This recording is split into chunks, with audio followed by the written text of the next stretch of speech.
हरे कृष्णा। आज का हमारा सत्संग श्रीमद् भगवद गीता के 13वें अध्याय का पहला और दूसरा श्लोक। अर्जुन ने प्रश्न किया कि हे भगवान, मैं प्रकृति एवं पुरुष यानी क्षेत्र क्षेत्रज्ञ और ज्ञान एवं ज्ञेय के विषय में जानने का इच्छुक हूँ। और भगवान ने उत्तर दिया कि हे कुंती पुत्र, शरीर क्षेत्र कहलाता है और इस क्षेत्र को जानने वाला क्षेत्रज्ञ। और हे भरतवंशी, अगला श्लोक। तुम्हें ज्ञात होना चाहिए कि मैं भी समस्त शरीरों में ज्ञाता भी हूँ और इस शरीर तथा इसके ज्ञाता को जान लेना ज्ञान कहलाता है, ऐसा मेरा मत है। तो यहाँ पर पहले अर्जुन के प्रश्न को समझ लीजिए। प्रकृति एवं पुरुष कौन है और ज्ञान का उद्देश्य यानी ज्ञान का अंत, ज्ञान का लक्ष्य क्या है। यानी ज्ञान यानी जानना, तो किसको जानना है। ये तीन प्रश्न अर्जुन के हैं कि प्रकृति और पुरुष। भगवान, ये जो हमारा शरीर है यही प्रकृति है, और जो शरीर को जानता है और जो शरीर का भोग कर रहा है उसको क्षेत्रज्ञ यानी पुरुष कहा गया है। तो इस तरह से शरीर को आप क्षेत्र कह सकते हैं और शरीर को जानने वाले को क्षेत्रज्ञ भी कह सकते हैं। क्षेत्र और क्षेत्रज्ञ एक नहीं हो सकते। जिस तरह मैदान खेलने वाला, जहाँ कोई खेल होता है उसे मैदान कहते हैं, और खिलाड़ी एक नहीं हो सकते, दोनों अलग अलग वस्तुएं हैं। इसी तरह शरीर और शरीर को जानने और चलाने वाला एक नहीं हो सकता। इस भेद को जानना ही ज्ञान है। कृष्ण भगवान का यही मत है। और यहां तक ज्ञान सीमित नहीं कि आपने शरीर को तो जान लिया और खुद को भी जान लिया कि आप शरीर को जानने वाले हैं, लेकिन आप दूसरों के शरीर को नहीं जान सकते। और क्योंकि इतनी बड़ी सृष्टि चल रही है तो इसका कोई सूत्रधार होना आवश्यक है, क्योंकि किसी के सूत्रधार के बिना, किसी के निर्देशन के बिना, किसी के शक्ति के बिना इस सृष्टि का चलना असंभव है। तो प्रभु इसी बात को अगले श्लोक में कह रहे हैं कि मैं भी समस्त शरीरों का ज्ञाता हूं और इस शरीर और इसके ज्ञाता को जान लेना ही ज्ञान है। तो भक्तगणों, ज्ञान का मतलब किसी विशेष प्राकृतिक क्षेत्र में पूर्णता हासिल करना नहीं, वह तो वृत्ति है। ज्ञान का अर्थ होता है कि सब कुछ जानना, और सब कुछ को यहाँ पर विभाजित किया गया है क्षेत्र क्षेत्रज्ञ। अब क्षेत्र हो गया शरीर और शरीर को जानने वाले दो चीजें हैं, एक तो आत्मा, दूसरा परमात्मा। जिस तरह आत्मा शरीर को जान सकती है अपने, लेकिन दूसरों के शरीर को नहीं जान सकती, उसी तरह से परमात्मा सभी शरीरों को जान सकता है और सभी शरीरों में स्थित भी है। तो ये भेद है परमात्मा आत्मा में। आत्मा शरीर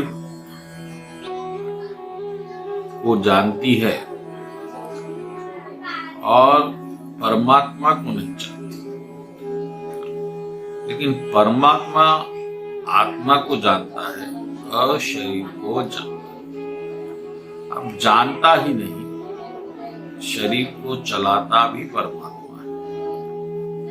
इस प्रकार का ज्ञान होना ही ज्ञानवान है। और इस तरह का ज्ञान होने के बाद क्या होता है? यह होता है कि आप परमात्मा की महिमा, परमात्मा की सुहृदता, यानी परमात्मा का आत्मा के करीब प्रेम और अपनापन को जानते हैं। और इस तरह से आपको परमात्मा के प्रति आकर्षण होता है और उस तरह से आप परमात्मा से जुड़ते ही आपका प्रेम, आपके हृदय में जितना प्रेम है वह सहज ही परमात्मा की तरफ केंद्रित भी हो जाता है। अभी तक आपको मालूम नहीं, आप तो यही समझ रहे हैं कि आप ही शरीर है, पहली बात, और आप ही उसको चला रहे हैं अकेले, दूसरी बात, और तीसरा कोई नहीं है, ये तीसरी बात। लेकिन ये तीनों अज्ञान है। भगवान कृष्ण स्पष्ट कह रहे हैं, क्षेत्र क्षेत्रज्ञ, यानी शरीर और शरीर को चलाने वाला। इस तरह मकान, मकान का मालिक, दोनों एक नहीं हो सकते। मकान ढल जाने से मकान मालिक नहीं ढल जाता। इसी तरह से शरीर के ढलने से आत्मा नहीं ढलती, फिर वह नया शरीर बनाती है और फिर और इस तरह से परमात्मा, क्योंकि आत्मा के हितकारी है, आत्मा के सुहृद है, आत्मा के तत्व भी है, उस परमात्मा से सदैव जुड़े हुए। जब कभी भी कोई भी शरीर किसी योनि का क्यों ना, जब आत्मा को प्राप्त हो रहा है तो फिर परमात्मा भी उसी के साथ जुड़ा हुआ है। दोनों में एक अंतर है और वो अंतर यह है कि जो आत्मा है वह क्योंकि उसकी इच्छाओं के कारण उस शरीर को भोग रही है, इंद्रियों द्वारा उस शरीर के सुख भोग रही है, क्योंकि परमात्मा इससे परे है।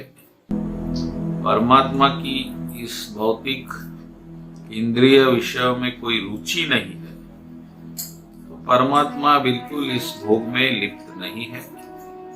वह उदासीन बनकर आत्मा को देखते हुए स्थित है। तो इस तरह का भेद बताया गया है भागवत में भी कि एक वृक्ष है जिसपे फल है और उसमें दो पक्षी है। एक पक्षी फल खाने में उलझा हुआ है और दूसरा पक्षी उस पक्षी को जो फल खा रहा है उसको देख रहा है। बस यही स्थिति है आत्मा परमात्मा की, और दोनों ही शरीर को जानने वाले हैं, शरीर को संभालने वाले भी हैं। इस बात को याद रखना।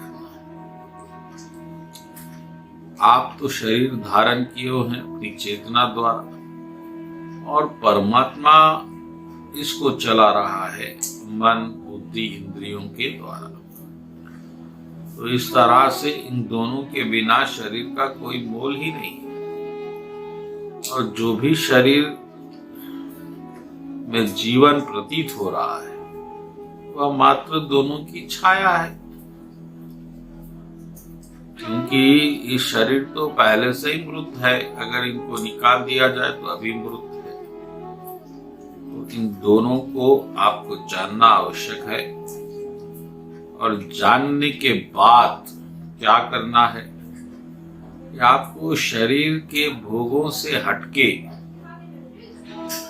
जो मन के विषय वस्तु है, मन का आनंद है, उस मन के आनंद से हटके परमात्मा से जुड़ के परमात्मा की कृपा का अनुभव करना है। यह काम है ज्ञानी का। किसी स्थिति में क्यों न रहे, कर्म का भेद नहीं बताया गया, भाव का भेद बताया गया। हर भाव में परमात्मा के भाव से जुड़े रहना दिव्य स्थिति है, और भौतिक सुखों से जुड़े रहना भौतिक स्थिति है। अब दो ही स्थिति रहेंगी, या भौतिक या आध्यात्मिक।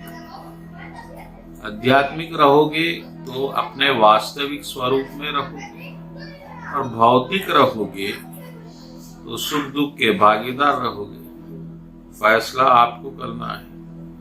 और जो भक्त लोग हैं, क्योंकि कृष्ण और परमात्मा को एक ही मानते हैं, तो वह जब परमात्मा से जुड़ते हैं तो कृष्ण से जुड़ते हैं, और कृष्ण से जुड़ते ही